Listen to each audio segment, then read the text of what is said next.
Қарашы көжі беріп манайыға бір, Аллаға мың шүкір деп айтпақ түгіл тәубаға келелмей жүр ағайлар бір.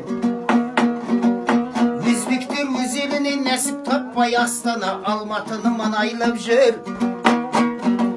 Қырғыздар әлі күнге қырық пышақ, Қазаққа мін бір ғана хан ойлап жүр. Қытайдың ұйғырлары отаным деп айтатын бір жапырақ жер таба алмай жүр. Африка аш жатқанда біздің ел жүр, денсаулыққа диетамен қарайлап жүр.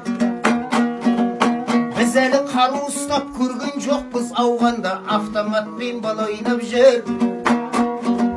Мәзбіреулер итпенен шана айдап жүр, біздің қазақ чиппенен мал айдап жүр. Я жасаған көп көрмей сол күнімді, қазақ елің күн сайын арайландыр. Қазіргі бірлігіміз қалай болса, қиямет күнгідей солай қалды.